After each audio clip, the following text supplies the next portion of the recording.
ताकत में इजाफा होगा और पनडुब्बियों वॉरशिप के संचालन में काफी मदद मिलेगी। और साथ ही आपको ये भी बता दें कि ये भारतीय जमीन से जियोसिंक्रोनस ट्रांसफर ऑर्बिट यानी GTO तक लॉन्च होने वाला सबसे भारी सैटेलाइट है।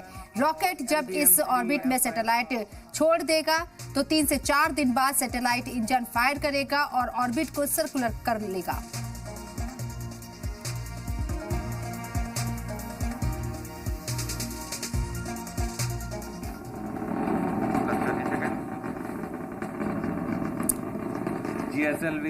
तो इसरो ने ये तारीख रकम की है और नेवी को इससे बड़ी ताकत मिलेगी। कम्युनिकेशन में एक बहुत मजबूत कदम इसे माना जा रहा है। LVM-3 सैटेलाइट को छोड़ा गया है। भारतीय नौसेना की इससे ताकत बढ़ती हुई नजर आ रही है।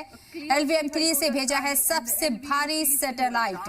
Thrill and satisfaction together at the countenance of the witnessing ISRO scientists. S200 motor.